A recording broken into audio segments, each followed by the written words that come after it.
It's time to talk sports. It's Hacksaw's Headlines, a panorama of the world of sports, stories, comments, and opinions. Touchdown, San Diego! Now, here's iconic sports talk show host Lee Hacksaw Hamilton and co-host John Riley.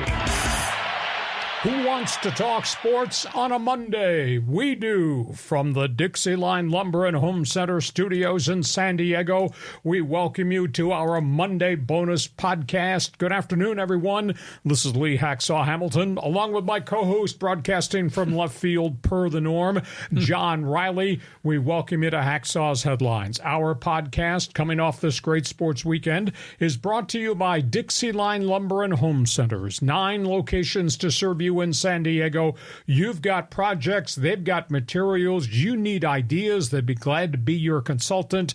Think DIXIELINE Lumber. John Riley, multiple choice exam.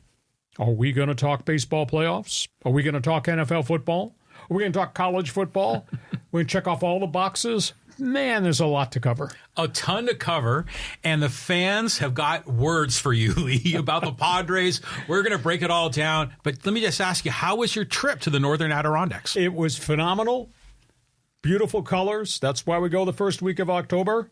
I told you that you had to be out of there by October 15th because winter shows up. Today at my cottage, sleeting and snowing all day long. Aren't you glad I am back? I am glad I am back. I was not going to try to do a podcast outside under the gazebo with sleet and snow around me in the Northern Adirondacks, but it was fun. And based on what I've heard, people kind of enjoyed the venue, all the scenery behind me. Yeah, it was nice. I mean, it was a nice setup you have there. But welcome back to America's finest city. We're going a lot of different directions. Couple of business items. When we're done with this podcast, you're going to take over your podcast. We want you to join us. We created this thing where you can get involved. It used to be like first-time callers, long-time listeners, jump on board. Well, now we got Fans Forum. John Riley's going to explain for everybody who's new on the podcast how you participate in podcast talk. Yeah, we created this thing, and here it is. It's Fans Forum. All right, this is your chance. You've got a question or comment in the world of sports for Lee Hacksaw Hamilton. Just type it into the live chat on Facebook, X, or YouTube. Social media people are ready to pile on Hacksaw about his commentary about the Padres-Dodgers series, so just let it rip. If you got some comments or questions, just drop them in the live chat. Easy for you to say. You won't be on the receiving end of those critiques, will you? No. So we got that. Second item. Hey, if you like sports, I write about sports every day.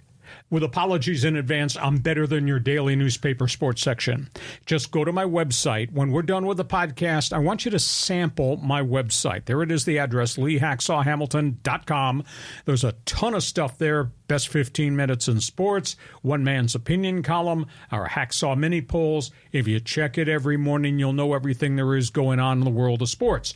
And by the way, when you go to my website, right there on the homepage, there's a big orange box. It's Hacksaw's Insiders Group. We want you to join our club. Just fill it out. You'll get on our email list. Also want to remind you, share and subscribe. Tell everybody what we do. Mondays at 1 p.m., Thursdays at 1 p.m., and subscribe to the YouTube channel, because you subscribe, you'll get the alerts every time we put something up on the YouTube channel. Then that happens lots of different hours of the day or in the evening. So want you to be part of everything Fans Forum, the most important part of this podcast once we get done with the most important part, which was topics on the table. John, ready, set, go.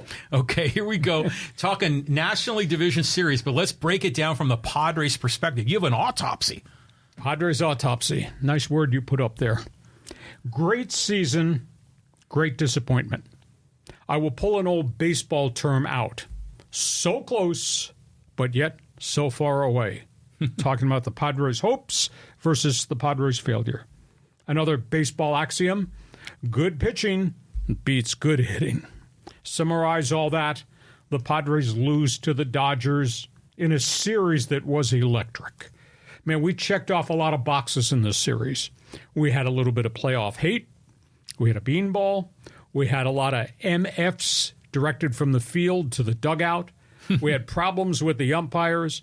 Obviously, we had all types of pitching issues. We had hitting issues. We had pitching dominance. We had bullpen days. And we had a bullcrap decision by the Padres manager. How do you go with a batting order that was number one in all of Major League Baseball? Please tell me how you go 24 innings and don't score a run with the number one hitting team in Major League Baseball, the Friars.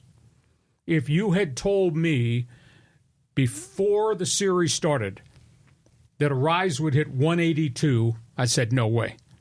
If you had told me Machado, see the back of my baseball card, would hit 179, I said, absolutely no way. If you had told me the middle of the batting order, Manny, Profar, and Merrill would hit 192, I said, I seriously doubt that. All that is what happened. The Padres went 24 straight innings without scoring a run against the Dodgers. Season over. I think they're going to be haunted forever by the decision that Mike Shildt, smart guy manager, made to send Dylan Cease out there to pitch on that Wednesday game. Had they won that Wednesday game, series would have been over. Padres would have had 4 days to reset the rotation. God, they would have been in great shape for the series against the New York Mets. Why you would pick Dylan Cease on 3 days rest, he had never worked on 3 days rest in his career. Why you would pick Dylan Cease in his last start, he weathered through 83 pitches and the Dodgers lit him up. Why you would pick Dylan Cease to come out and pitch on Wednesday with all those negatives swirling around him. His heart was willing, his body, his arm was not. I mean, they could have gone with Martin Perez. They could have created a bullpen day if need be. And then even if they lost, you still would have had Yu Darvish. But they were behind the eight ball right from the get-go, and they never, ever rallied. I mean, that's going to haunt them. That's there. You wear that around your neck. The Padres need to own it. For all the brilliant things Mike Shildt did, this was a really bad decision because I don't know any analytical metrics that said this was the right decision. And by the way, in the other dugout, and we've talked extensively about the Dodgers, Dave Roberts, the people upstairs, the memos, the analytics, good decisions, bad decisions. What they figured out by going to their bullpen day and how to send their relievers in what inning to match what the batting order was, that was bleeping brilliant. I'm sorry. Dodger analytics guys shut out Padre analytics guys when it came to decisions about pitching. I mean, I almost fell off the bar stool when I saw Kopech come in, your closer, your 100-mile-an-hour guy, come in the fourth inning. In the fourth inning on that bullpen day. But why? Because he was going to face the heart of the Padre order, and what did he do? 1, 2, 3. Just like that. And when they needed matchups, here came the left-handed hitters. Who did they go to? Vesia. What Vesia do? 1, 2, 3. Just absolutely stunning. Their analytics figured it all out, matching right-hander versus right-hander, left-hander versus left-hander, and they had the depth in the bullpen to do it. And I guess the thing that blows me away totally, this is the same pitching staff that at midseason had a 10-game lead and saw it fall to 2 games in the final month because they had nobody healthy. You couldn't trust their starters. They were all on the DL. And the bullpen went through a stretch where he said, my God, these guys can't pitch anymore. Their ERA was almost 7 in the months of July into August when the big lead in the pennant race went down to 2. And yet these guys showed up in October. Wow. So Dodger Blue people deserve a lot of credit. Padres, what a disappointing end. Like I said, great season turns into great disappointment. And, of course, we obviously have to deal with the terrible setback with Musgrove, the Hassan Kim surgery, etc. But everybody's got injuries. Just look at the Dodgers, how many surgeries they've had, and they're still playing baseball. So I come away, my left hand says, what a fun summer of covering baseball, talking baseball, all the unique things, the come-from-behind wins, the walk-offs in the 9th inning, the kid in center field, the no-hitter, and all that. So many great flashbacks to this Padres season, but it's offset by what happened right at the end of the season in the playoffs, and I think a bad manager's decision. End result, Padres are like you and me, watching the playoffs and now the World Series on TV. I know you got opinions. I know you want to pile on. Just stay with us. Everybody will get the chance to take their shot. But remember, there's always return fire.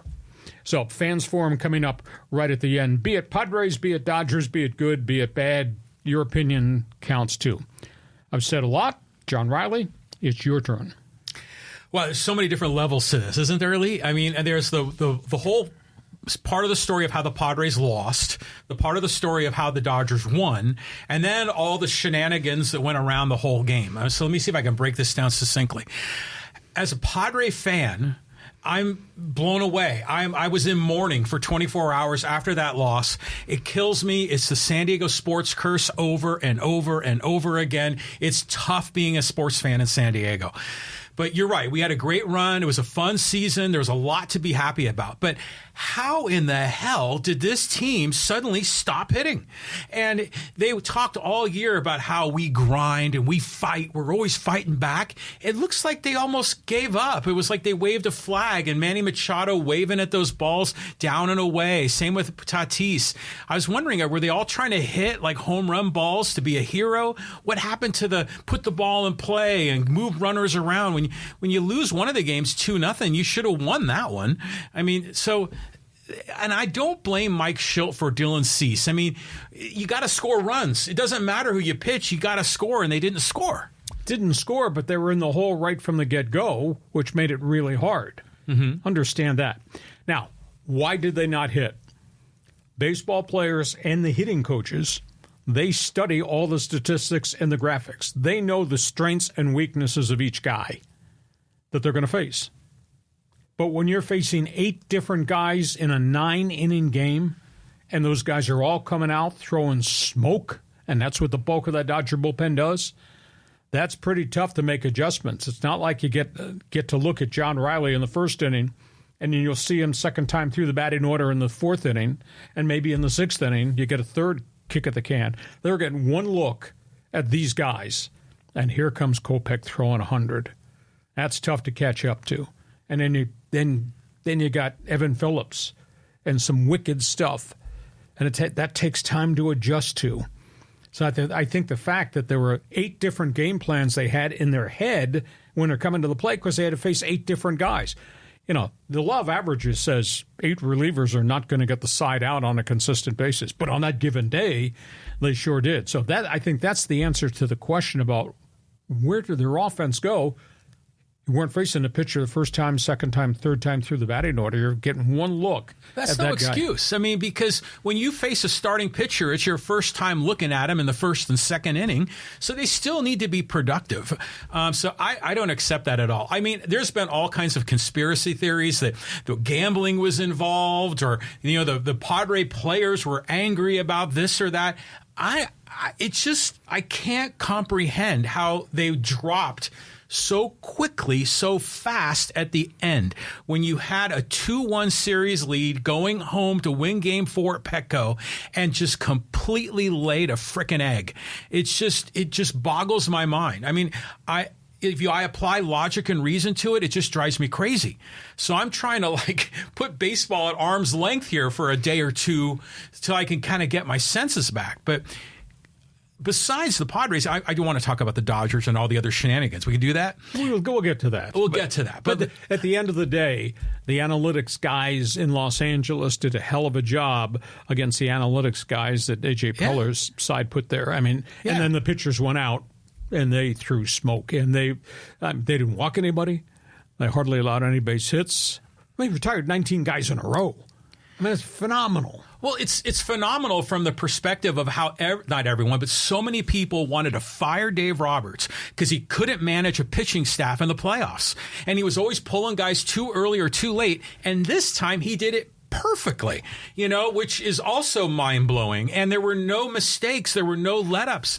I mean, were the Padres maybe picking up on pitches? Were they tipping pitches in the first few games and then they lost that strategic advantage when they went 0-for?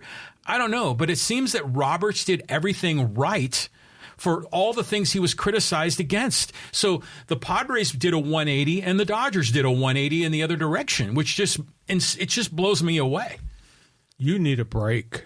Big time. You need an off season. Do you think you'll be okay by the time the Cactus League opens in February? Well, yeah, I'm refueling some of my frustration, but I took a 24-hour mourning period after that, and I just was kind of getting over it all. I couldn't watch Game 1 of the series. I saw the highlights, Dodgers Mets. Couldn't watch it, but I'll get ready for Game 2.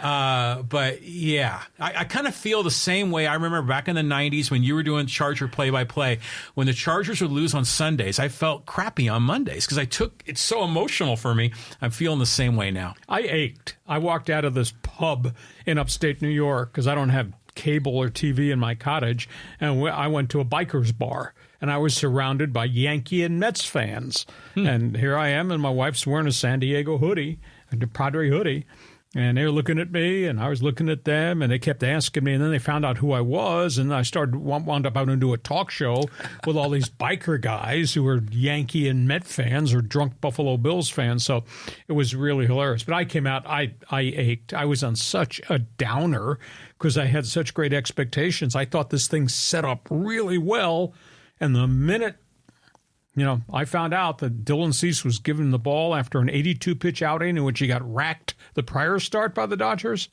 I said, this is not good, and it wasn't good. And they were in a hole right from the get-go. And then, as we said, the Dodger analytics guys matched my flamethrower versus those right-handed hitters. And when they sent a left-handed batter up, that left-hander was coming out of the pen doing it. So tough loss. Isn't this just crazy? I mean, you think about Marlon McCree with the Chargers. You think about this season in the playoffs with the Padres. The Aztecs had a top 4 program, and the tournament gets canceled because of COVID. We can make a huge list of all of these things that have happened to San Diego sports teams that are just unbelievable. So if I look up here, the roof is not going to cave in on this great podcast, is it? Well, the podcast, I think, is doing all right. It's just the San Diego sports teams, it's just so frustrating. Okay, time out. No whining, no complaining. Okay. We're asking Padre fans and Dodger fans, want you to pile in so you can pile on with an opinion. The Fans Forum chat box is open, so feel free to make a statement, ask a question, tell us what you think. We go from Padre baseball. Let's talk Dodger Blue. Dodger Blue, you got to give it up, man. Their pitching was outstanding, shutting them out. Shutout City and big bats.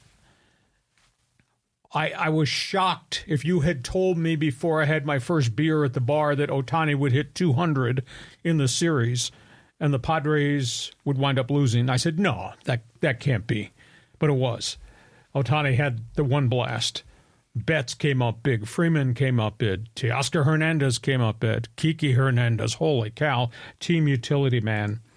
That was a really impressive performance, coupled, obviously, with the pitching.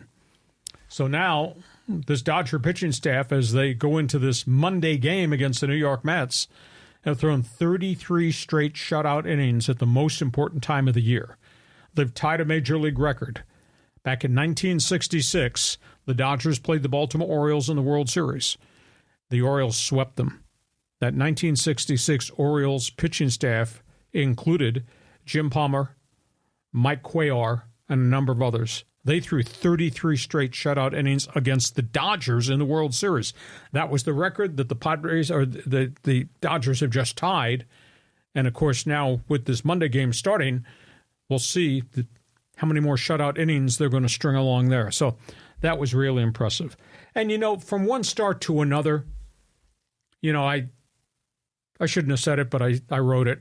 I called Jack Flaherty a red ass for the way he argued with Machado, and he got upset and plunked Tatis, and he was spitting bullets because he wasn't throwing bullets on the mound when they knocked him out of the box. Yeah, I'll meet you outside. Yeah, and he comes out in Game 1, and he throws 7 shutout innings, 7 strikeouts, 2 hit ball against the red-hot New York Mets. So you never know from one start to the next what you're going to get. But that was a big-time step-up performance by that red-ass right-hander of the Los Angeles Dodgers. So, and the fact that he went deep into that game, that gives that bullpen more breathing room. Now, bullpen day, Game 2, Mets bullpen game. Ryan Brazier and all those other guys are coming out of the pen today in the second game. We'll see if they can reprocess what they did against the Padres when they had the bullpen day and shut them down in that 8-0 game. So the Dodgers are a complete baseball team. And right now, I think philosophically, I've always had this idea. We get to October. Are you hot? And are you healthy? The Dodgers are hot. I mean, they finally held off in the pennant chase and pulled away. And the Dodgers, for the first time in a long time, are really healthy. So they've checked off 2 boxes. Now they just have to go out and play. And right now, I think they're better than the Mets. And right now, hell, if this is a collectively good stretch for the Dodgers, they're probably better than the Yankees in the American League. So I think this Dodger-Mets series is not going to go the distance. I think it'll be a much shorter series. And John Riley says? Well, I think a lot of people said early on that the winner of the Padre-Dodger NLDS was going to win the whole thing. And I think it's shaping up that way. You know, as far as the Dodgers and, tip of the hat, I mean, 33 shutout innings. It's just, again, incredible. In modern-day baseball, yes. And after we've talked so long about how their pitching staff was a shambles and you can't abuse a bullpen, I mean, it just... It's unexplainable. But, here's a guy. Well, first, I was thinking first about the 33 scoreless innings. It makes me think of Oral Hershiser when he had, 58 and a third scoreless innings on his own. So during the course of the regular season. But in the regular season, you're also pitching against the Rockies and the White Sox and the Pirates. Yeah. Here we're talking about the best of the best. Exactly. Now, the one dude that on the Dodgers that I want to tip my hat to is Teoscar Hernandez. I think that guy is a good dude. I remember when he was being interviewed, he won the home run derby at the All-Star game. He was interviewed. He was there with his wife and his kid, and he just seems like a quality guy. He went to L.A. to win in the playoffs, and sure enough, they're winning, and he had a big bomb. So I'm happy for him. Dodger fans are they're ecstatic. Dodger fans are sticking it not just to you, but to Padre fans in general. They're all jumping around like dancing peacocks. But I do expect the Dodgers will continue. I just don't know how long this magical pitching staff is going to hold up. At some point, you think it's going to have to collapse, right? Well, if you're having stressful innings, and that's the thing, when they went through that 8-pitcher bullpen game, none of those guys had stressful innings. Nobody was out there for 33 pitches. That's the key. If it's 12 pitches and my 1 inning is done, that's great. Now, if the first guy out of the bullpen scuffles in that first inning and winds up 31 pitches and you have to go pull him, now that changes the whole scope of the whole bullpen thing because now you're reaching earlier than you wanted. Yeah. But the fact you had 8 guys that were near letter perfect with no stressful innings. Flaherty had no stressful innings yesterday in that start. Yamamoto, in his start, against the Padres, he hardly had any stressful innings either. And then the bullpen and the infield bailed him out with double play balls, too. Amazing. I mean, Roberts went from incompetent to a genius overnight. Well, because of the memo with the analytics. This is what we recommend. Right-hander versus right-hander, left-hander versus left-hander. Everybody gets 1 inning. And bingo, they hit the jackpot. Every one of those relievers. Well, then how did the analytics guys figure it out? I mean, what's the inside scoop here? They got computers. And they'll look at the computer and they'll say, okay, Jackson Merrill doesn't hit well against X number of left-handed pitchers. He doesn't hit well against certain pitches. So when we get to the 4th inning and that group of left-handed bats are coming up, Crony, Merrill, etc., we make sure that the guy of that bullpen day, that guy in that inning, is a southpaw. That's how you break down all the metrics. Now, imagine if this completely revolutionizes baseball and we move away from starting pitchers as a philosophy. No, you can't do that. That's a once-a-week thing at best because you do need relief pitchers for the next game and the game after that. You can't keep going back to them. But this was a one-time unique situation. Okay. Dodger fans, we are reserving the left side of the screen for you in Fans Forum. You got an opinion on what you just observed. If you have an opinion about the host, if you want to talk about the guy out in left field, you want to pile on Padre fan, go ahead. Feel free. It will be an open forum on Fans Forum when we are done. Next baseball topic. The ALCS, the Yankees, they look pretty loaded here, I think. Yeah, this is interesting because you got the big bats, and I'm talking primarily the 3 home run hitters, Soto, Stanton, and the Judge combined for 136 home runs during the regular season. Stanton is a shell of what he was when he was with the Miami Marlins. He was a great player. He's had so many injuries, yet Stanton is healthy right now, and Stanton is hot. And Stanton's won some games, whereas Judge and Soto haven't hit yet, but it's early in the process. Clemens looks healthy. Not Clemens, I'm sorry. Garrett Cole looks completely healthy. So you got Cole, you got Rodon, who won 16 and a bounce-back season, and you got the young pitcher, Luis Gil, who's got 15 wins. Only glitch with the Yankees, I don't like their bullpen. I think their bullpen's a little bit shaky. The flip side, there was Cleveland. Cleveland's collective team batting average is 238. 238. Now, they got a 49 home run hitter in Jose Ramirez, and they got Josh Naylor, who's evolved into a long ball threat. But I think you can pitch around those guys, and I don't think the other guys are going to be able to hit. Now, Cleveland's got good pitching. Not a lot of sexy names there, led by Tanner Beebe. And the fact is that Cleveland got there without Shane Bieber, who was the ace of their staff who blew an elbow out in early spring. But I think this series is going to be fairly short. So the Yankees are back, and it's odd because in June they were screaming for Brian Cashman's head because the Yankees went through a bad stretch. I mean, he lost a pile of games, and people said, overpaid, underachievers. It's your fault, Brian Cashman. And now they're playing in the American League Championship Series with a legitimate chance to be in the Fall Classic. So what do you think, Yankees-Cleveland? Or are you just so psyched out you're only burning your brains on Dodgers-Padres? Well, the other GM that was in trouble was the one with the Mets, too. Mm-hmm. I mean, because of all the big money being spent. And every one of those big money teams resurrected it. I'm with you. I think the Yankees are going to roll here. The question I wonder about is, you know, it may set up to be another Yankees-Dodgers World Series like in the late 70s, and those were memorable. That was a Reggie Jackson 3-home run game and all that. But then there's the possibility of another Subway Series, although, granted, the probability is low. Now, that then gets to the point of what do the executives in the sports media, what do they want? Do they want the big market teams, and what's better for baseball? And is there a conspiracy to make sure that those teams win? In the end, I think it would be cool if we get another Dodger-Yankee World Series, and then we'll just see this thing play out. I'm not sure who I'll root for, though. Here's the question. I mean, Rob Manfred and MLB, they got lucky. They hit a home run. You could have Ohtani versus Judge. Do you think a few people would watch that? Oh, I think the whole world would stop to watch that. Or you could have Subway Series. Back in the day, Yankees-Mets. I don't know if the rest of the world would watch it, but I know everybody in the 212-718 area code probably would. So which is better for baseball? I tend to think Ohtani Judge would be much better for baseball globally, in addition to across the country. I think the Yankees versus the Mets, yeah, that's sexy as it relates to anybody in New York State. I don't know if people out on the West Coast or in Texas are going to care about the Yankees-Mets, but baseball kind of hit the jackpot here.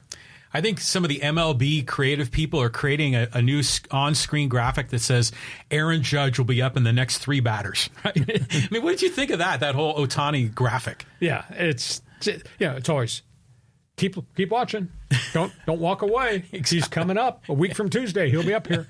So I think the World Series is going to be fascinating, but this has been a really interesting baseball series. You got opinions? Hey, we're going to go to Fans Forum, try to get to it early, give you a lot of time here. By the way, no foul balls. Don't hit any foul balls if you're coming into the chat box on Foul Forum. Bring the heat. Meet. We want to hear what you've got to say about Major League Baseball. Hey, we get to halftime. This podcast is brought to you by DIXIELINE Lumber and Home Centers. 9 locations to serve you in San Diego. You've got projects. I don't care if it's bookcases, if it's shelving, if it's closets. You got projects inside the house. These are the people to do business with. You got stuff outside, windows, doors, insulation. These are the people to do business with. You got a pool, want to change the look, the deck, the patio? DIXIELINE Lumber for you. We've done business with them. We're glad we did. You got a project, do business with them too. These guys, DIXIELINE Lumber. Back here at halftime, a podcast coming up right at the end. We're going to wrap it up and give you a chance to join us. If you've never participated, this has really become kind of cool. This thing that John created, it's his fault. It's his baby. You blame him if you don't like it, but I guarantee you will like it. We call it Fans Forum. Just explain the process. The process. Okay, so you can't pick up a phone and make a call. In this case, you got to drop your comment or question in the live chat on Facebook, X, or YouTube. We'll get to all of them or at least as many as we can at the conclusion of Hacksaw's headlines. We're going to talk football, and then we'll get to Fans Forum. Fans Forum. If you like sports, I'll invite you to check my website when we're done with this podcast. Just punch it up, LeeHacksawHamilton.com. I write on it every day of the week. Doesn't matter what your favorite sport is. There's a baseball page. There's all things NFL, college football, basketball, hockey, and everything else. So check that out. And when you go to my homepage on the website, there's an orange box. That's for Hacksaw's Insiders Group. We invite you to fill it out so you can get on our email list for all the different things that we send out.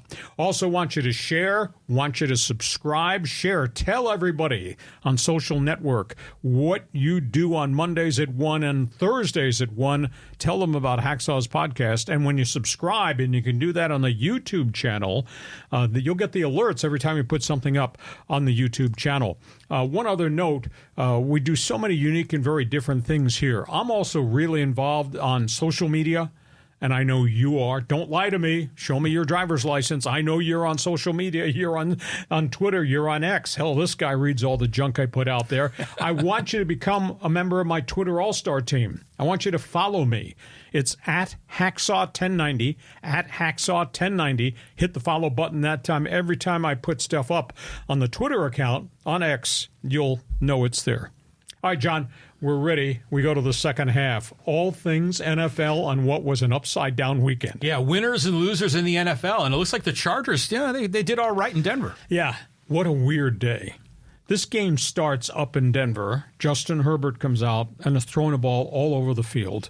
They obviously, in their game plan on Scout Report, thought there wouldn't be much of a pass rush and they could complete passes, and they did. And they went up and down the field, and Justin Herbert had a good game. But in the first quarter, Jim Harbaugh left the field. He was escorted by trainers to the locker room. He said, "What's this about?" And I thought, maybe he's got the flu. And back of my mind, I said, maybe he doesn't feel well because maybe he's got heart irregularities. And we found out that was the story. Heart arrhythmia. He had a heart arrhythmia situation during the walkthrough on Saturday, did nothing about it, didn't tell anybody. And on Sunday before the game in the locker room, he felt weird again. Irregular heartbeat, so they took him back in. They did some type of electrocardiogram test, and they were able to stabilize the heartbeat, came out at the end of the first quarter, and then did the game. And then he revealed in the postgame press conference he's had 3 arrhythmia situations while being a coach, and he's had 2 ablations, which is the electronic stimulation to knock the heartbeat back into routine, and he might have that again. So that was kind of a weird story. The other aspect of the Chargers, they had offensive linemen. They had guys going down. Guys were getting dinged. They were, at one point, Slater came out, Alt came out, and Pippins came out, never ever came back in. So they had 3 offensive linemen that got nicked. Slater and Alt eventually did come back into the game. They beat up a bad Denver Broncos team, and they had a 23-0 lead, and they kind of took their foot off the pedal. Bo Nix came back, and he was throwing the ball all over the place, running for his life. He's gifted. He's really good. Hope they don't get him killed. They don't quite have enough players yet, but you could see, based on he completed 15 passes in the fourth quarter. He threw for like 180 yards in the fourth quarter. And if there had been one more possession, hell, he might even tied the game in the fourth quarter. But so the Chargers win. So everybody's happy. Well, let's be realistic here, please. Please, time out. They're 3-3. Who have they beaten?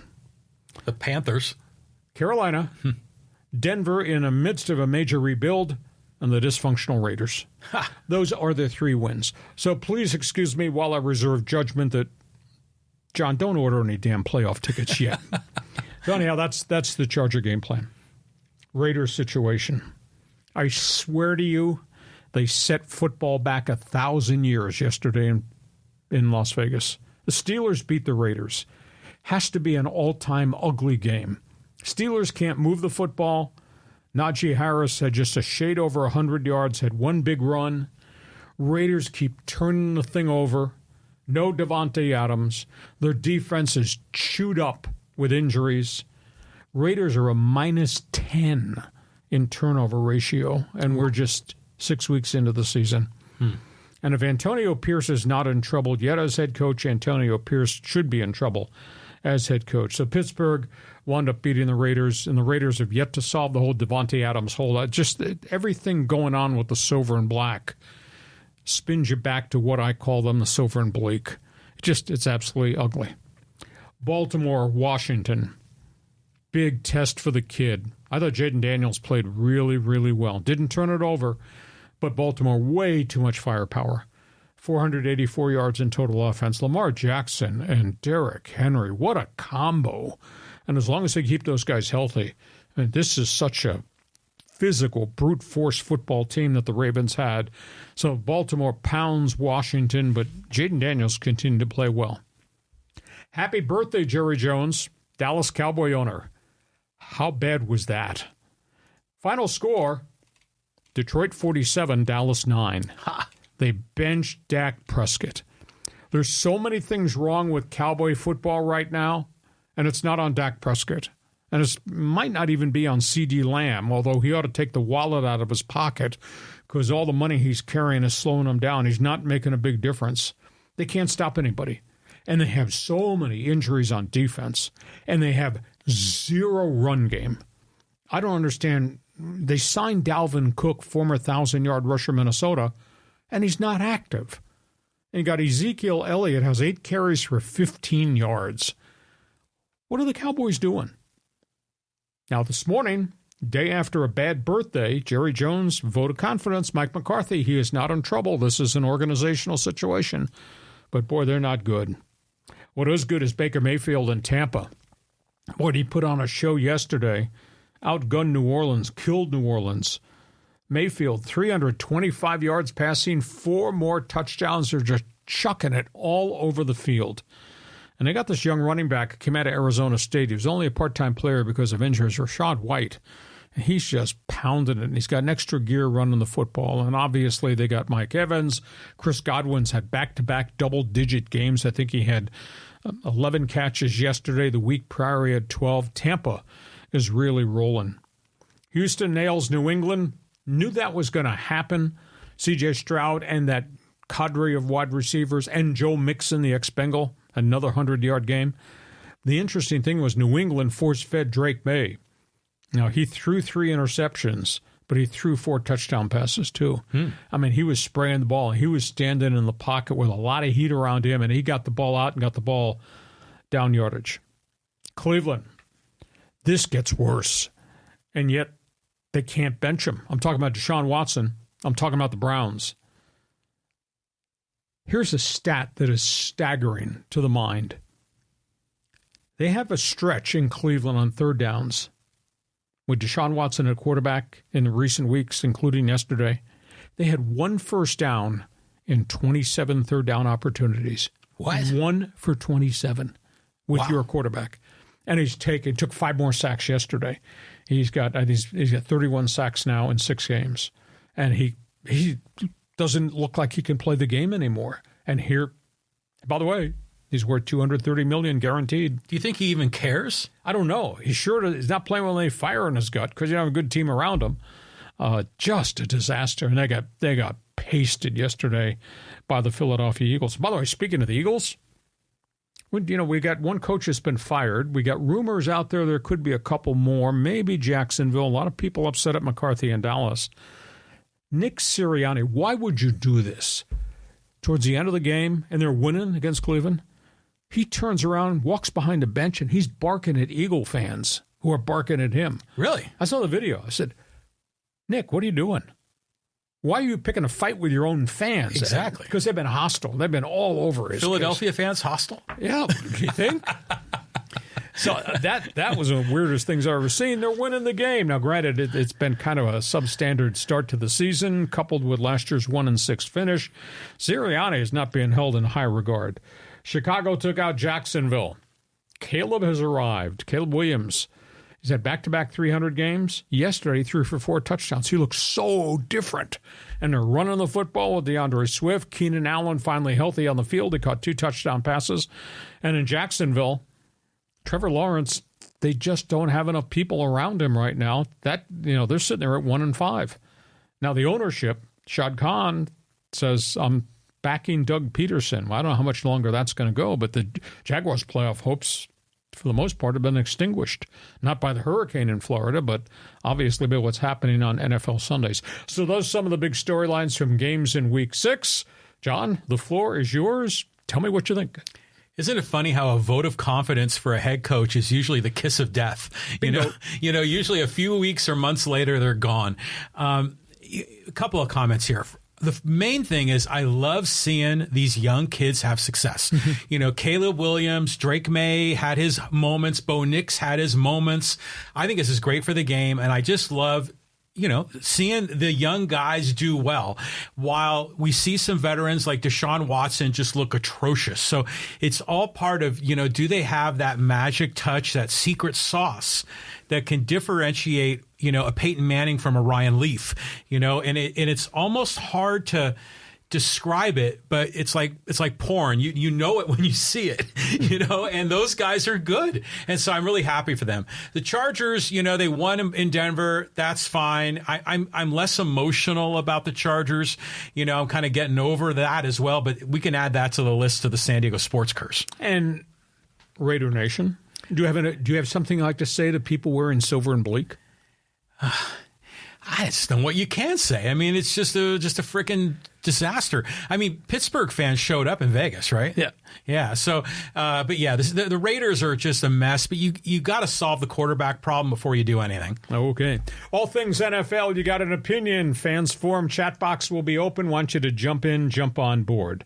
If that wasn't enough, then we had all things on Saturday. Now, this is cool. So I flew back from my cottage in upstate New York. I was in the air all day, 14-hour trip coming home, takes forever. I got to watch a whole pile of games on Delta Airlines. Hey. I mean, I was really impressed. I went from game to game to game. It was really impressive. Let's talk college football because the upsets that occur on a Saturday by Saturday basis are amazing. Statement game, Oregon Ducks. What a shootout, 32-31 over Ohio State. Dylan Gabriel, the transfer quarterback, lit the Buckeyes up. Man, there were so many great athletes on the field in that game. I'm talking high draft picks. Those two teams combined for 963 yards. Up and back and up and back. And Dylan Gabriel was pretty impressive. And the first time they really had a breakout offensive game down the field. So that was amazing. Dan Lanning, just what a firebrand he is as head coach of the Ducks. Man, he lost his mind on the sidelines at the end of the game, and he's running around, and he's high-fiving, and he's hitting people and patting them on the back and knocking them down and running into the Ohio State quarterback by accident while he was slapping hands with a police officer. I mean, he was really wired. But statement game for Oregon. Here's the unique thing. Those dudes are probably going to meet again in the regular season. Right on. Big Ten championship game. Oh, yeah, there you go. And there might be a potential in the college football playoff. They butt heads somewhere down the road. Excellent. It was really cool. I wish I could say something was cool about USC, but another last-second loss. How's the move to the Big Ten worked? 3-3. Lincoln Riley catching a lot of flack. His quarterback, Miller Moss, hung in there. Woody Marks had a 100-yard game running the football against Penn State. But in typical Southern Cal fashion, in the era of Lincoln Riley, not much defense. And Penn State went up and down the field. Drew Allar, their second-year quarterback, threw for 391. They got a tight end, Ty Warren. I've never seen this. Well, actually, I did one time. A game I broadcast in college football. I've never seen this in modern-day football. Ty Warren caught 17 passes for 234 yards. Wow. He's tight end, H-back, fullback. They ran him all over the place, and he was open from here to the L.A. Coliseum. I mean, it was an exciting game. Penn State, this might be the best modern-day offense I've ever seen from any at Penn State. At Penn State, it's always run the football, play defense, and we got those bland blue and white uniforms. Exactly. And, I mean, they were dynamic. Here's the thing that set me off. And if I hadn't had my seatbelt on the plane, I probably would have stood up. Final possession, Southern Cal. Going down the field methodically with 2 minutes to go, 3 timeouts in his pocket. They let a minute 20 run off the clock. They never took a timeout. It's not like you're going to get a bonus if you go to the locker room with timeouts in your pocket. Why did Lincoln Riley not use timeouts at the end of the SEC game so they could plot and configure what they wanted? And instead they had incomplete passes, took a sack, had a delay a game penalty. You got 3 timeouts, use them. All you needed to do is get the ball inside the 40, you kick a field goal, you win the game. Didn't. Threw an interception right at the end. Now you go to overtime. Penn State goes right down the field. Bingo. So, tough loss. They're 3-3 on the season. UCLA, tough loss. Not a very good Minnesota team, but you lost to them again at the end. Bruins have lost 5 in a row. Ethan Garber's quarterback, he coming off an injury. He competed, but he threw 3 more interceptions. Turnovers are becoming part of the problem there. San Diego State, Wyoming. That's a tough place to play. Now, they're all excited up on the Mesa. The Aztecs got a win. They're now back to 3-3. But Wyoming is one of the worst teams in modern-day college football. They can't freaking throw the football. It's power football, run it if we got a quarterback who can run it, can play a little defense, etc. Aztecs really scuffle and struggle, but they came back and they won it with a touchdown, a field goal right at the end. So I'm not hanging my hat on a hell of a lot at San Diego State. They're 3-3. I haven't really beaten anybody yet. They're on a bye week. When they come off this bye week, Vegas, Boise, Washington State. Oh, here we go. Now we'll find out how much they've improved or how good they are. So we got that. And one other note, we got the AP poll. It's upside down. I mean, there's so many strange things happening in college football with wins and losses and upsets. I don't think anybody can tell who's the elite team in college football. Now, granted, there's going to be a 12-team playoff because John mandated a 12-team playoff, so everybody will be in the playoff. That's going to be except good. Eastern Kentucky. So, but what a wild year in college football with, week by week, there's at least 2 massive upsets. And how different is this? This week's poll, read the fine print. Who's 23rd? Who's 25th? Army-Navy. Yeah. Both unbeaten. It is the first time since 1960. Wow. Army and Navy have been in the poll simultaneously. First time since 1960. That's amazing. I don't know how long that's going to last. Of course, Army has to play Navy at the end of the year in their great rivalry game. So what a wild college football season we have. And I thought to myself also that I was so aghast at the death of the Pac-12 conference and the loss of 4 name programs that went to the Big Ten and the other 4 that went to the Big 12. What it's done, though, is it's opened up the window for conference games that used to be non-conference intersectional matchups.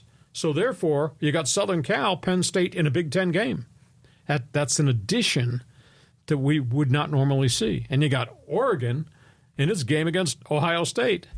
And there's still an Oregon-Michigan game out there on the horizon. So as horrible as the death of the Pac-12 was, it's opened up the window for some unique matchups on Saturday that normally would never ever see. John, your turn. I like that part of it, with Ohio State going to Eugene, Oregon. I mean, it's kind of like the Yankees coming to Petco Park. Sure. It's novel, and it was cool to see that. But that game, Oregon against Buckeyes, but the Buckeyes was fantastic. It was must-see TV. The play though that got me, I had never seen it before. That onside kick where the Duck kicker hit it off the chest of the Buckeye player. Mm-hmm. Have you ever seen that before? No.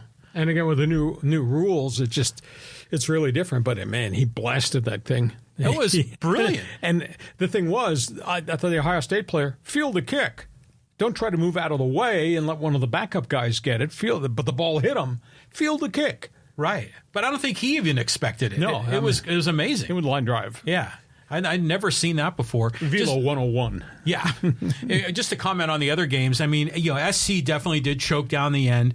I agree with you. Penn State, I always think of those bland blue and white and that whole thing. So interesting to see that they're a dynamic offense. The Aztecs, you got a brand new coach that has basically flipped the whole roster on its head. You got a freshman quarterback. He's playing pretty well. Yeah. And that's kind of my point, is that right now they're 2-0 in the Mountain West.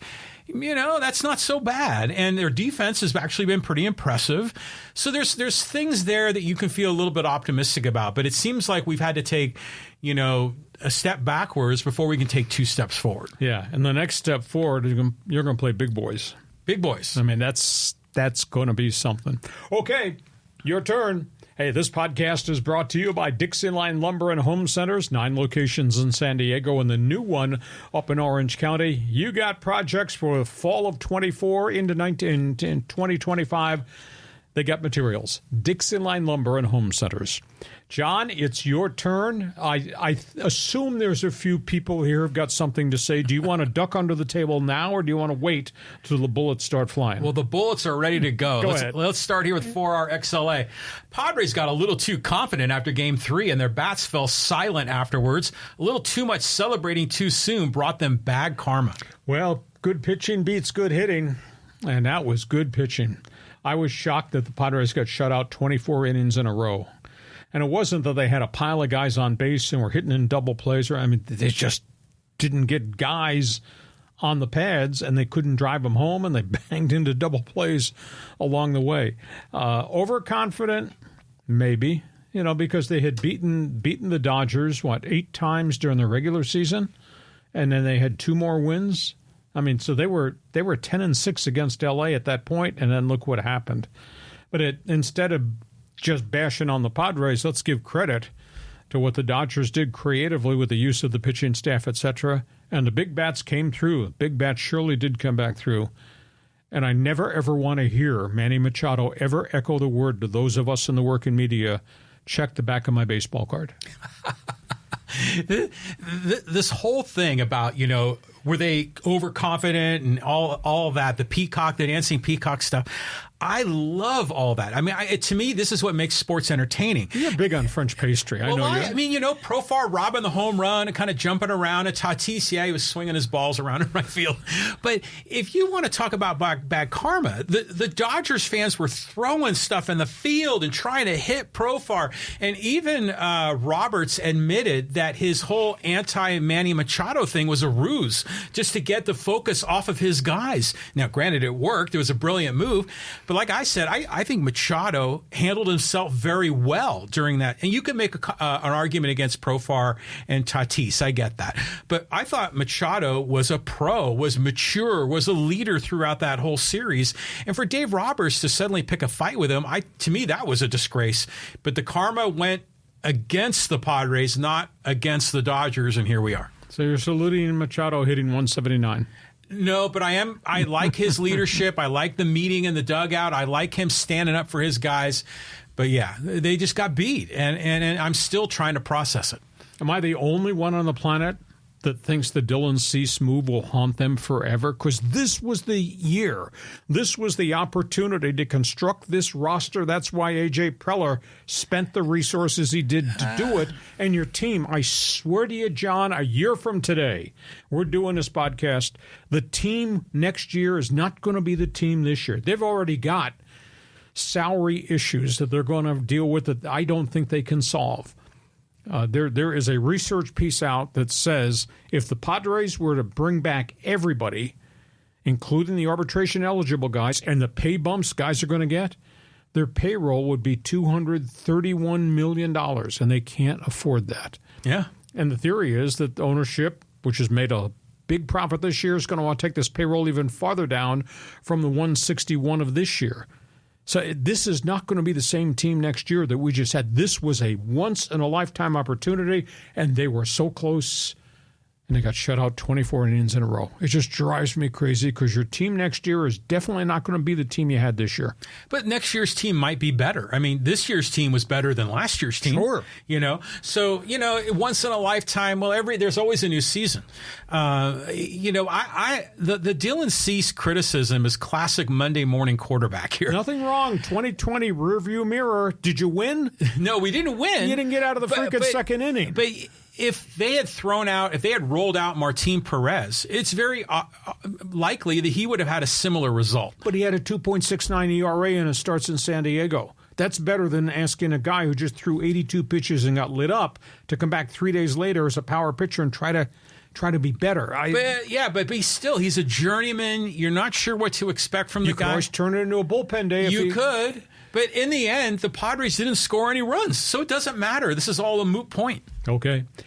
Thank you for the input, RXL. Let's go to the next one. Okay, let's go to Greg. He goes, Lee and John, my idea for an 18-game NFL season is for a 1-week break for every team mid-season and up the active roster to 60. This could reduce injuries and allow players to rehab longer. I think the rest and the recovery is a huge part of the negotiating chip. I'm led to believe that this 18-game schedule is going to be forged. It's going to get done, and the union is going to ask for a bunch of things. And I think the union's going to ask for a bigger active roster on game day, which means full salary. The guys on developmental earn this.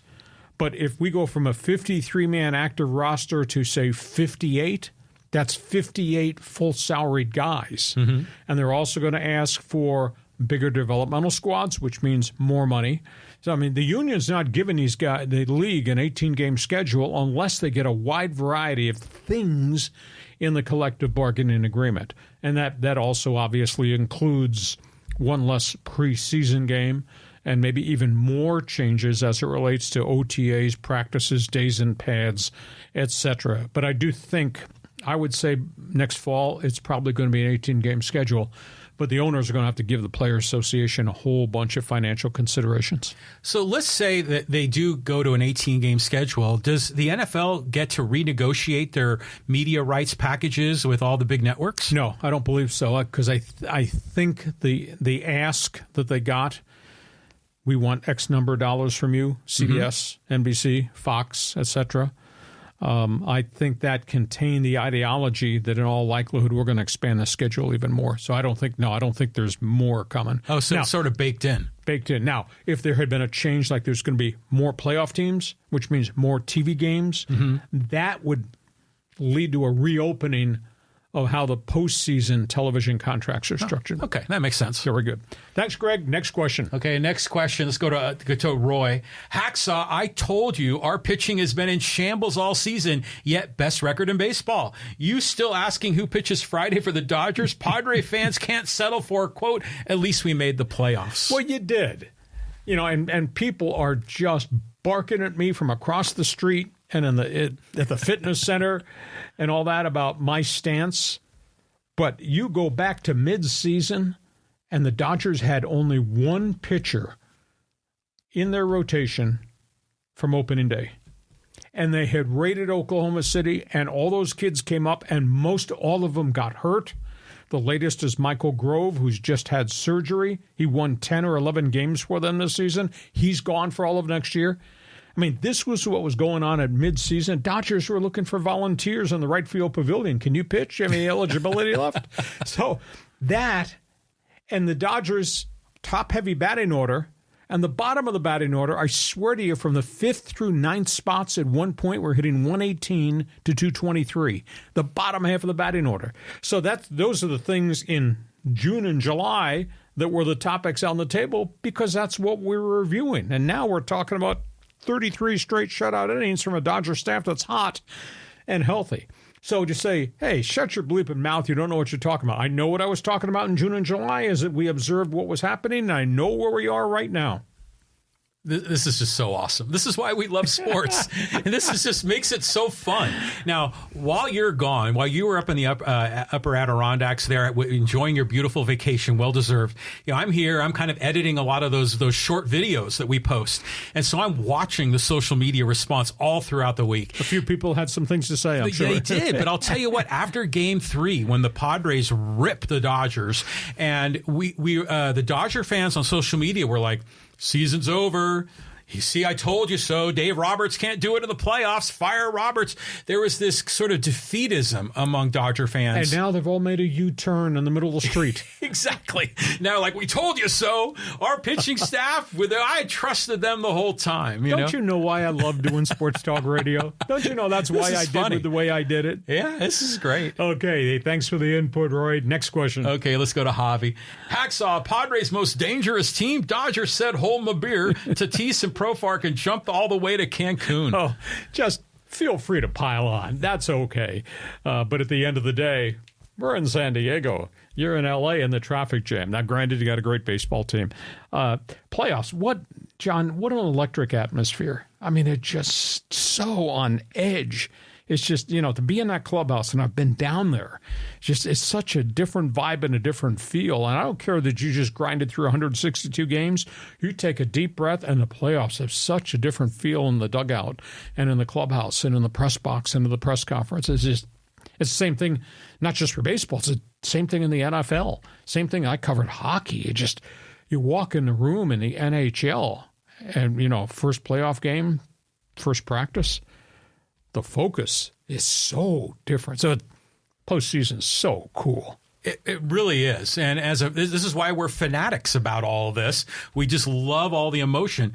I mean, just speaking for myself, as a kid, it was the 75 World Series Red Sox that really opened my eyes to a lot of this. Oh, this is different than the regular season. This is special. This is up on a platform. But for the longest time, the teams that I rooted for just never participated, or if they did, they got blown out. But it just makes you realize how this is such another level up mentally for all the people involved, the players, the managers, even the sports media. So you're talking about the Big Red Machine versus Carlton Fisk down the right left field line. Wasn't that a great series? Fred Lynn as a rookie, I was unbelievable. Love postseason. Thanks for the comment, Javi. Go ahead, next question. Okay, let's go to Callan. He goes, Lee, so far through just their first 2 games, I've loved the Ducks. Have seemed to clamp down defensively, a lot of block shots, and forcing opposing away from any prime scoring areas. Little bit early to be ordering Ducks playoff tickets, is it not? I mean, let's be honest here. You won opening night, San Jose. That San Jose rookie team. San Jose with all those draft picks and all those kids under the age of 23, you won. And then you played your second game and you got punched in the mouth by unbeaten Las Vegas. It's a long haul. At the end of the day, I like the goaltender who is here, San Diego goaltender Luca Dostal.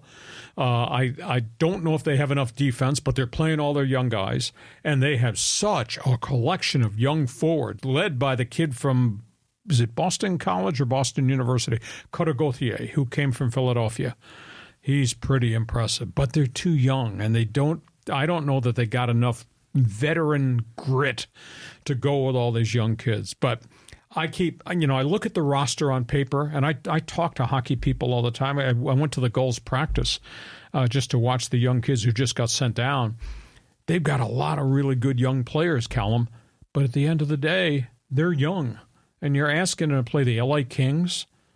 You're asking Cutter Gauthier not to be intimidated when he lines up for a faceoff against Anze Kopitar, who scored a hat trick on opening night, or Kempe, or Kevin Fiala, or all the other guys. I mean, the Kings have so many veterans who score goals. So it's going to be a long hockey season. I am hopeful that we're going to wake up one day and all these young guys are going to be healthy and they will have all grown together and suddenly they're pretty good. But I don't think right yet. It's funny how a lot of teams try these rebuilding, and they go young. And and then sometimes it's a home run like the Astros, and then sometimes it's a complete flop, But like I said with the NFL segment, I love seeing the young kids like Caleb Williams having success. I'm hopeful the Ducks are going to have some success. Working in that direction, but it takes time. Callum, thanks for joining us on the Old Canada Network. Next one. Okay, let's go here to Emmanuel. Sorry, Lee, I can't stay to watch you backtrack on the Dodgers because Game 2 of the NLCS is on right now from Dodger Stadium. Yeah, it's too bad that it's on at 1, and we're going to get the Yankees, Cleveland Guardians, a.k.a. Indians, in the second game. That series is going to be short and sweet in the American League. I don't know. Do you think this Mets series with the Dodgers go 5?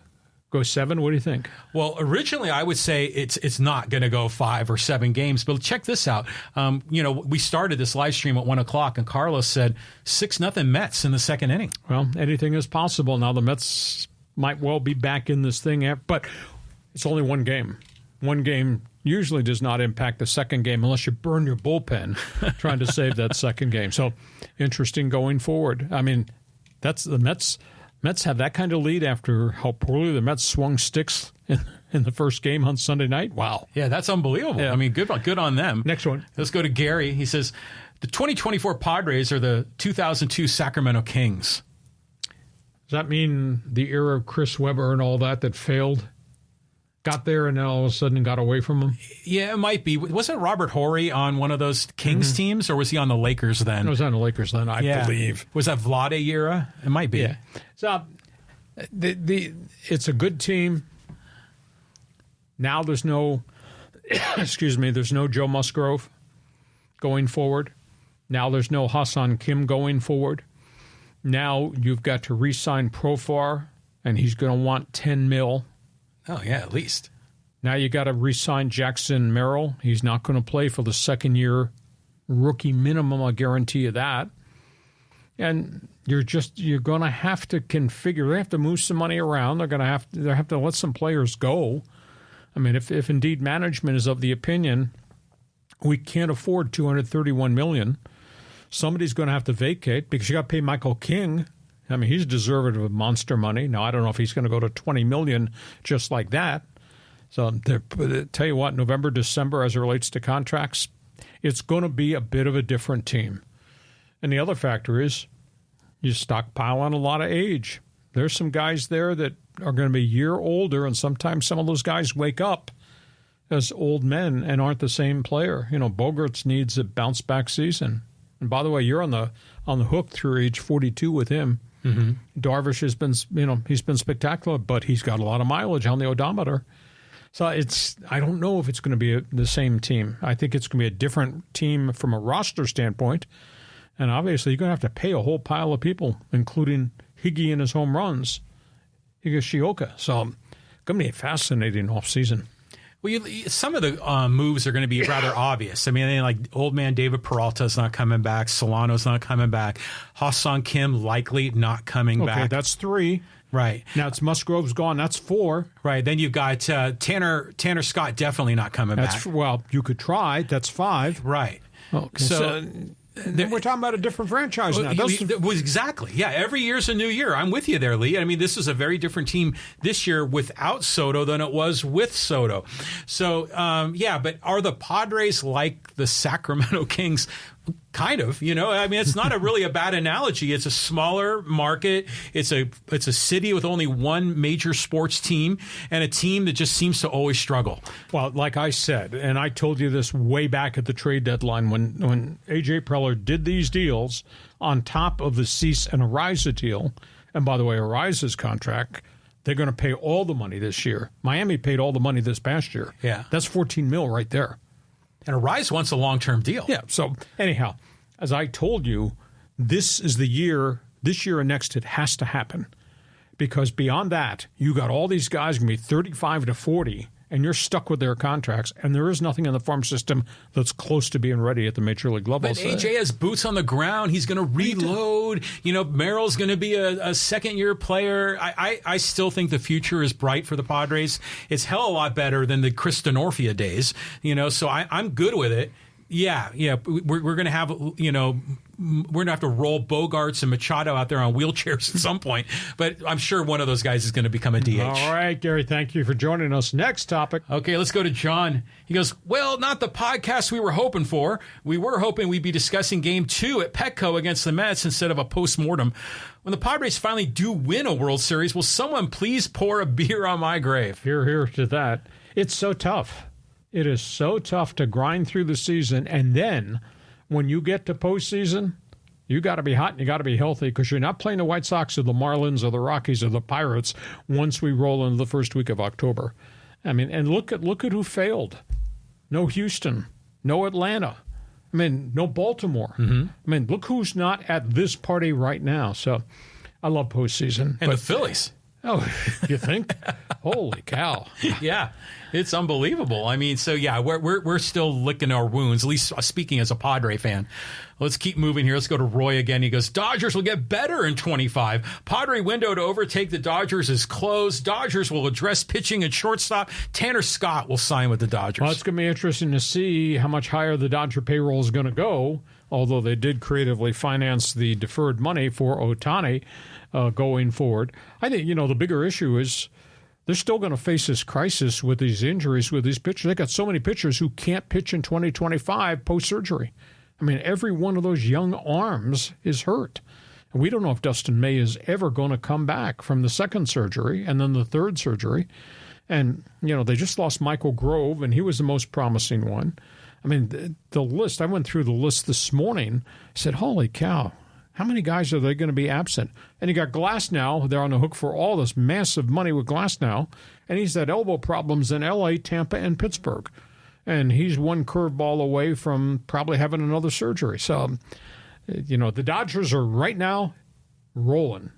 But that does not mean this roster is going to be bounce back next season with all these young arms coming in, because I don't see where these young arms are coming from, because all of them are coming off surgery. Yeah, but who else? Is Buehler and Kershaw. We don't know about their futures. There's a lot of question marks. But just like the Dodgers, they got the money, right? Yep. So they're just going to keep reloading. They're restocking their farm system. They've got a good system. So will 2025 be better than 2024? Well, right now, it's hard to top what they're doing in 2024. So and by the way, Ohtani is going to be taking the ball every seventh day on the mound at Dodger Stadium. Think about that. Now, I'm trying to remember historically, when he came up with the Angels, Ohtani wasn't a pitcher for the first few years, was he? No, he was. He was? Yeah, because he pitched in Japan. He started as a two-position player there. Now, he was spotted. He pitched once per week. And yet he still did pretty well. And then he broke down, had the elbow surgery, came back from that, pitched again, pitched well, broke down a second time. So, no, but again, he is used judiciously. He is used one time per week. Different than what the Dodgers did with Yamamoto, because they put him on a major league cycle every fifth day, and he had never, ever done that. And then he had the shoulder flare-up, and he was gone for 3 months. So I think you have to respect where they came from, how they learned how to pitch, and how you handle them. And that's what Andrew Friedman said when the big story broke. I did that thing. I wrote a column about it, and we talked about it, about them being the epicenter for all the elbow and forearm surgeries. He said, we're going to have to reevaluate how we import and how we deal and develop these pitchers coming from all different places. Right. Good to have you on board. Thanks for joining us, Fans Forum. Next one. Okay. Rap Album Depot. Look, people, even as a Frisco Giants fan, I know it's wrong that a DraftKings employee like Ken Rosenthal writing and reporting negatively about the Friars is a major violation. Kenneth should do what's right, and there's a follow-up here.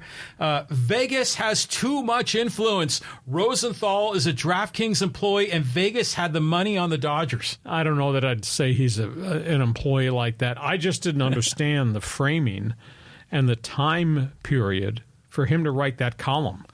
If you want to write the column after they get eliminated from the playoffs, and you want to nail Manny, or you want to talk about Profar's antics, by the way, dude hit 243 second half of the season, you can do that. But to do it at the height of the playoffs, when these guys are rolling and playing so well, and at that point looked like the Padres are about to eliminate the Dodgers, I just didn't understand the timing of the column.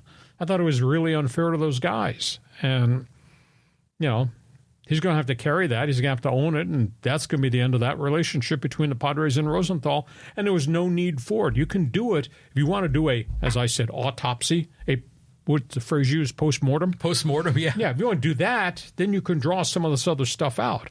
But see, there's no signs that Tatis is a punk.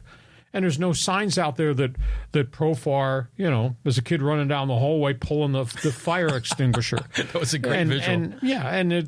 There's no theory that Machado is the same type of guy that he was in Baltimore and he was at Dodger Stadium. So I thought the timing of Rosenthal's column was I thought it was way off. When that article broke, obviously Padre fans reacted. Clearly, the Padres themselves reacted and boycotted the guy in the dugout. But since the Padres were eliminated, Dodger fan dancing like a peacock, saying Rosenthal was on target. He was right. Profar is a disaster. Tatis is disrespectful. And Machado's a thug. And I'm thinking, how you get upset that Tatis is swinging his balls around in right field, yet in game 5, when Kike Hernandez hits the home run, he comes over and gives the big pelvic thrust to his partner on the on-deck circle. So the double standards are ridiculous. Manny is a good guy. Manny is a leader. He is not the man he was 10 years ago, and I thought for Rosenthal to dredge all that up was unnecessary. He was looking to stir the pot, and that's what happened. And now I think we can legitimately say we have a rivalry. Oh, yeah. At least from a Padre perspective. But now Dodger fans probably thinking, we don't really care about you little Padres. We're focused on the Mets and Yankees. Rap, thanks for joining us, Fans Forum. Next one. Okay, we'll go to Angel. I knew the Dodgers would win, but the way the Padres lost just has me speechless. I'm speechless. I mean, it takes a lot to shut me up. 24 straight innings without a run. How is that humanly possible when you consider this was the number one hitting team in all of Major League Baseball? There's no explanation, which then bothers me because you allowed those guys, the Dodgers, back in the series by putting Dylan Cease out there when if they had done it differently, maybe they would have won in Game 4 and they would have set up with 4 straight off days to reset the button with the starting rotation, go into the New York Mets series. That's the thing that's just driving me crazy. And then these guys would have hit again because they'd already hit again. Yeah. I mean, it's just the whole thing, Angel's right. It's just the way they lost is just mind-boggling because it's the exact opposite of what they had been throughout the season. But I'll tell you what, I was getting a lot of emails and texts from my family and friends in the Bay Area, and they were disappointed in the Padres. They were hoping the Padres had knocked the Dodgers out. And here we go again, LA back on top. Angel, thanks for being with us. Fans Forum, next one. Okay, this is a funny comment. This is from George. He goes, "That's what's in." You know what he's referencing? No. You remember those guys that were wearing the Padre gear on KUSI dancing, and they had that rap song, "That's What's In," from 2 years ago when we played the Phillies in the NLCS? Okay.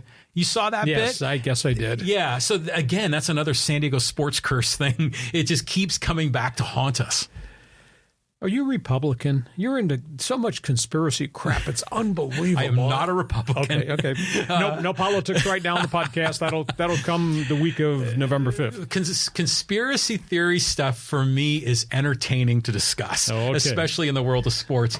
Angel had another good comment here, and he says, won't be long until ESPN does a 30 on 30 on the San Diego sports curse, just like a Cleveland documentary. Oh, yeah. The mistake on the lake and all that. Just amazing. Nick Canepa, the Page 2 columnist, the UT, who writes on Sundays, and now he started calling it Padrean, like chargering. Find a way to screw it up, you will screw it up, Padrean. That's a little harsh. Yeah, Nick Canepa's all right. He's got a lot of old school terms. He always calls, I guess, the politicians in San Diego the ham and eggers, which is kind of cool. Thank God San Diego is America's finest city from a quality of life perspective. I mean, imagine if, we lived in a city that was just really a bummer to be here in the first place, and then the teams kept losing. And winter's coming, too. Yeah. So at least we have something to be happy about. But it's just uncanny how this just keeps happening. And we finally get an owner in Seidler who, you got to love the guy. He spent whatever it took, and it still failed multiple times. Just amazing. Okay, next question. I don't want to go deep down the hole. Well, here's another one. Dave Sparks says, the San Diego sports curse is real. See? It is real. Let's keep moving, David. Solve it, Dave.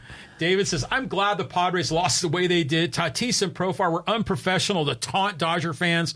Karma. Next year, they should play baseball instead of running their mouths early. Well, it is interesting. It is an emotional game.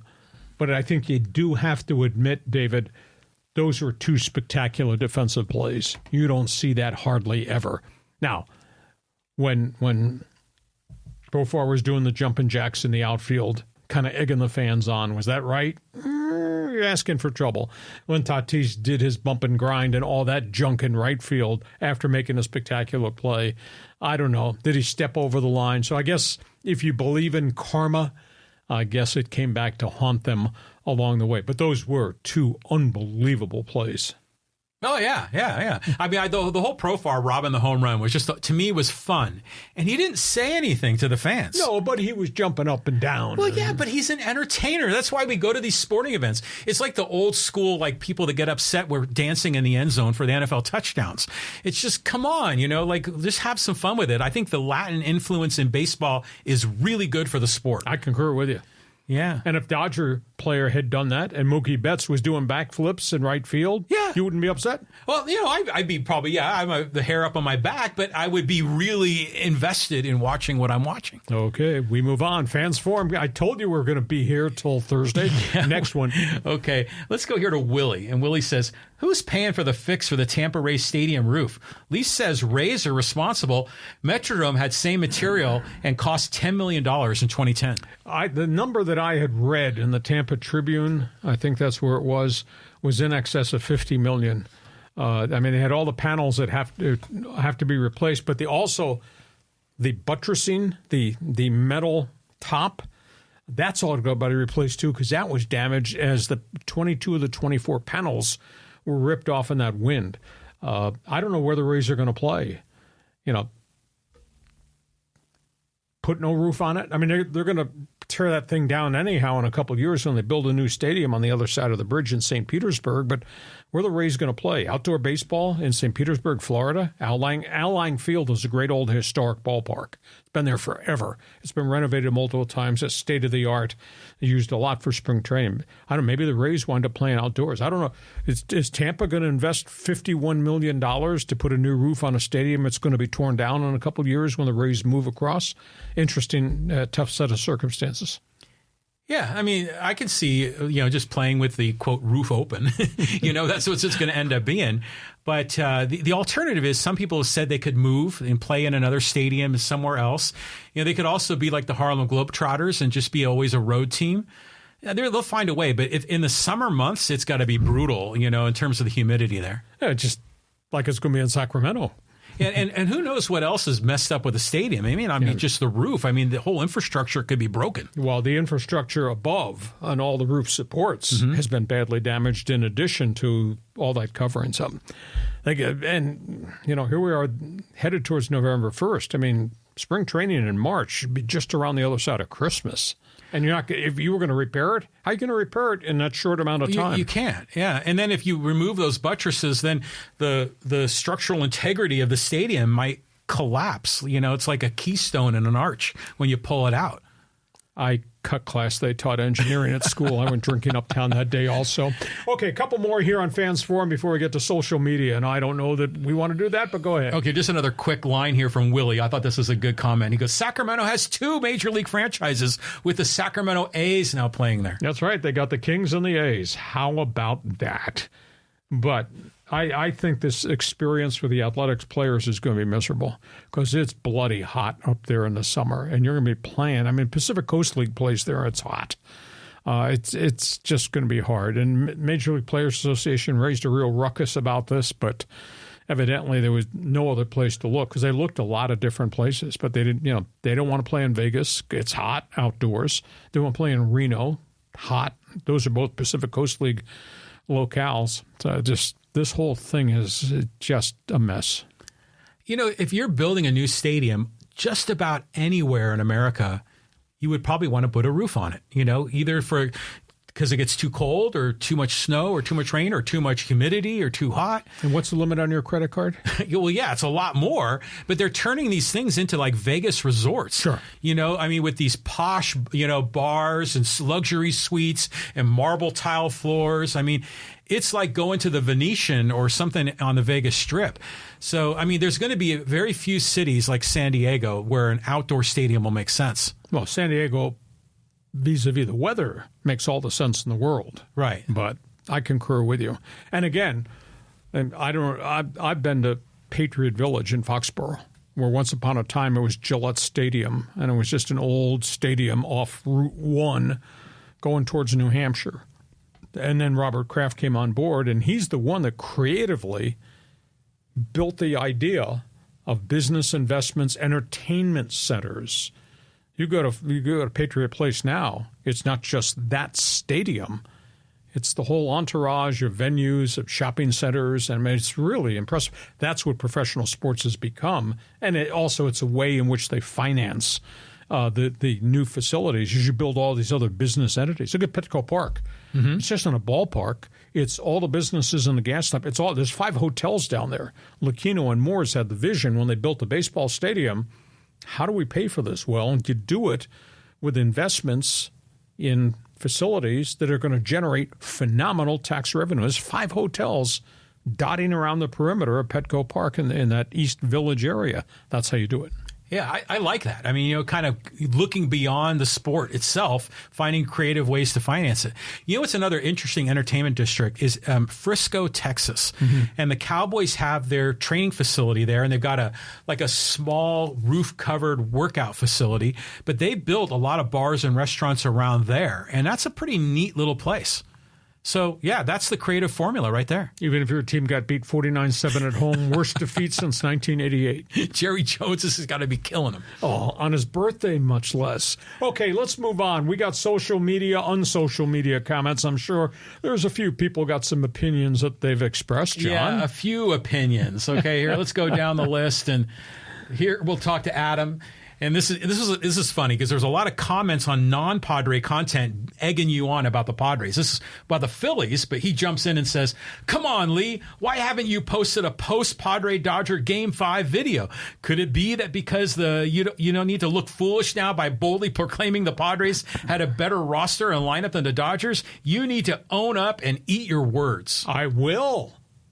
They wouldn't let me do commentaries while I was on a 14-hour trip home on the plane. Otherwise, I would have. But we will post some stuff tonight, and you will have access to respond accordingly once you see and hear what I do on, we call it verticals, on Instagram. That's where we do my much shorter one-man's opinion segments. But I just spent an hour and a half explaining my theory about why they lost. So I haven't avoided it at all. I couldn't do videos while I was on a plane. It's funny, like if you look at the inside scoop of how we do all this, we do the podcast Monday, Thursday. When we wrap up the live stream, we videotape all of those shorts, those vertical videos. One man's opinion. And they're on Instagram and Facebook and YouTube and all the social media things. And then I sort of release them roughly daily. And I think they think that you're every day doing that. That's right. Don't bag on me, bag on him. But you're back in town now. And yeah, so Padre haters, Dodger fans, have been just waiting for you to come to grips with reality. On we go, social on social media. Next one. Okay, let's go here to Sergio. Talk about your Padres disaster, 24 innings without a single run. That's hard to believe. I mean, think about the percentage of success. Say I'm going to bring 8 relievers in and everyone's going to be perfect. That never, ever happens, but it did to the Padres in that final playoff game. I mean, that bullpen day, I never thought that was humanly possible, even though they're all established major league pitchers, and they got it done. It's still mind-boggling. I mean, 24 innings. I mean, and so, there have been times when the Padre offense has gone cold. I get that. But this team has shown, they always say, we have the grit, we have the fight, we're going to claw back. No lead is insurmountable. And they don't strike out, which is usually your rally killer. Yes. But yet we just got 24 goose eggs in a row, season over, go home. And you're like, what the hell happened? We were up 2-1 going into Game 4, coming home to Petco, and then everything went to crap. just like that. I don't have an explanation, and it's on them. It's not on us. Unbelievable. Yeah. Next one. Let's go. Here's a Rosenthal comment. This is from Soup is Surprising. Rosenthal spitting hard truths, and Padre fans just can't handle it. But he's spitting hard truths about something historical, not modern day. You know, I didn't like Machado when he first came here, and I had tough situations with him in that clubhouse, and we didn't see eye to eye, and I said, screw it. You're going to act the way you act, and I'm going to comment on the way you act. But he's changed. He's evolved. Is he a complete leader? I don't know. Sometimes he still looks like he's got a little bit of punk in him. Tatis, great talent, but obviously the steroid suspension stains his rep. Still a really fine ball player. A little bit immature for me, but the guy does produce, and he stayed out of trouble since he came off the suspension. And in terms of Profar, that's just a highly excitable guy. You sign him, you know you're going to get some. Now, hopefully he's going to hit 280 like he did this year, not 226 when he was here the last time. That's his persona, and that's okay. So to say what goes around comes around, I think what came around was great Dodger pitching, and they kind of hit the jackpot with this bullpen day, and that's why the Padres season is effectively over, because good pitching beats good hitting. Well, that's what happened. Yeah. And as a Padre fan, it's still just, it's incalculable how it all went down. But as far as those three guys are concerned in Rosenthal's article, Machado is a good dude, from my opinion. I think he's largely misunderstood. He's had his incidents of in the past. I got you there. But I think today he is a different man. I just think about when Machado came here. I remember Eric Hosmer put his arm around him and welcomed him in. And he has evolved as a man. Tatis is still young. He's still 24, and yeah, he's a little immature, but he's having fun with it, and his play on the field, generally speaking, backs it up. Yep. Profar, on the other hand, I don't know what the Padres are going to do, because he had been such a disappointment for so long, and then suddenly he had a great year this year. But really, the last third of the season, he slid off, and you got him on a 1-year, $1 million deal, probably the best value in all of MLB. But if you're A.J. Preller, do you re-sign him? But, Profar's your guy, and he's always wanted to have Profar here. I think he comes back on a short deal. Short deal, but what's the price tag? You can go for, his base, I think, was 1.5, and he earned another $1 million. So there's 2.5. But you're going to give him $10 million? That's what the agent's going to ask, is $10 million? The agent should ask that. You know what will happen is the Padres will give him $10 million for like 4 years, $40 million, and then the whole thing will go to hell. Okay. Thank you. Next topic. Okay, this is our last social media comment. This is from El Guapinator, talking about Pete Rose, and he goes, absolutely not. Don't you know how horrible gambling is? It's not like professional sports have completely sold out to gambling now. It would be hypocritical to allow him in. Oh, wait. Well, the problem is, how do you write baseball history if you're trying to ignore the man's contributions? That's the big issue.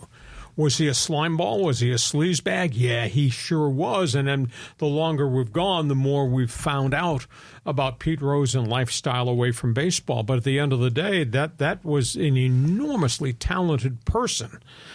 Hit a lot of flaws off the field. Man, that stuff is coming out now. But how do you do it? As much as I dislike everything about Barry Bonds, because he cheated. There was steroid juice all over the baseball record book on his page. But at the end of the day, personality led the game. So I go back to what Bud Black told me a couple of years ago. Put him in the Hall of Fame and put an asterisk. Every time somebody sees it and your kid asks you, what's the asterisk for? You tell them Barry Bonds did steroids. Or you tell them Pete Rose gambled on baseball as a manager. But if you do that, now, what do you do about Shoeless Joe Jackson, 1919? That's another lifetime ago, multiple lifetimes ago. But yet those statistics were statistics. And the White Sox, did he throw the game? We don't know. He hit 356, I think, in that World Series. So he got money, but there was no theory that he actually tossed the game aside. So tough call. But MLB says no. Baseball Hall of Fame says no, and that's where we are. But their memorabilia is there, so how do you write the history without those guys being in the hall? More hypocrisy.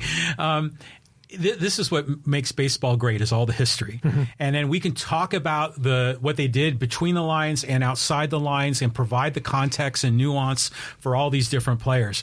But the main thing is that they're flawed human beings, just like we are, but they're on a pedestal. Speak for yourself. Okay. But it makes you wonder, though, if there is a correlation between guys that are at the top of their game in whatever world they live in, whether they're baseball, football, or the CEO of Microsoft. If they're at the top of their game in whatever they're doing, they have flaws in other categories of their life because they're so singularly focused on the one thing that makes them good. I concur. And again, the presentation of the person in public is probably a little bit different than who the person is in private. Not in every case. There's great people in private. But at the end of the day, there are flaws per se. But we're talking about the baseball player and his impact on the history of the game. And if he got his memorabilia in there, does not he have to be in there? This argument's going to go on for a long period of time. Hey, listen, we hope you have enjoyed this extended argument. We are here Mondays at 1 p.m., Thursdays at 1 p.m. Just a couple of reminders. If you like what we're doing, we want you to share. Tell everybody what we do on our podcast. Want you to subscribe on the YouTube channel. That's real easy, so you get all the alerts every time we put something up. If you like sports, check my website. Now that we're finishing up here, go to my website. Just type what I have written every day of the week. It's there first thing every morning at LeeHacksawHamilton.com. Join us on Hacksaw's Insiders Group. And I know you're all on social media. I want you to join my Twitter All-Star team. We're trying to push this thing over the 10,000 mark of followers on X. We just went over the 6,000 mark subscribers on YouTube. That's pretty damn impressive for being on the air just 15 months. So do all that. When you go to Twitter, just type in my handle at Hacksaw1090. Hit the follow button. This podcast brought to you by DIXIELINE Lumber and Home Centers, 9 locations to serve you across San Diego, and now the new location up in Orange County. You got projects. They've got the materials. They've got the ideas, too, at DIXIELINE. John, I can't wait for Thursday because we'll be talking about where the ALCS is going, and then we got another weekend of college football. Have yourself a great couple days. Love this time of year. October is great. And we thank you for being part of Hacksaw's Headlines. Join us again for Hacksaw's Headlines on YouTube, Facebook, and Twitter. And find the audio version on your favorite podcast app. Touchdown, San Diego! For more content, go to LeeHacksawHamilton.com.